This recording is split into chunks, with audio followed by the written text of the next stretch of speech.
Parents, please listen up because this may be the most helpful piece of information that you receive as a parent in a long time. Very often we wonder why it's a full contact sport to get our kids in the car to go to school in the morning, or why after they get to school, the phone call comes home from school saying, hey, little Johnny can't pay attention, they're disruptive, they don't follow directions, they're not completing their assignments. We really need to do a behavioral evaluation here or bring in the Ritalin to solve behavioral issue. Well, remember that 44% of the population estimated has this MTHFR gene mutation. It is very prevalent in children.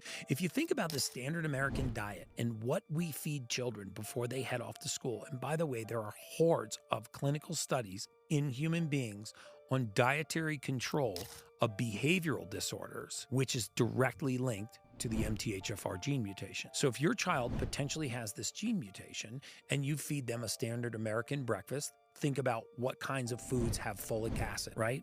Pop-Tarts, white bagels, cereals, breads of all kinds. So we feed these kids that have a genetic mutation that doesn't allow them to process the folic acid in those foods. All of a sudden, their behavior shifts. And all of a sudden, a normal child goes to a highly irritable, DEFCON 9, full contact sport just to get them in the car to go to school in the morning. Do yourself a favor and just experiment with getting the folic acid out of their diet for 3 days. If you want to see a demonstrative behavioral change with no risk to your child, just get folic acid-laden foods, any food that is fortified or enriched, out of their diet for 36 hours. You can thank me later and see if their behavior changes.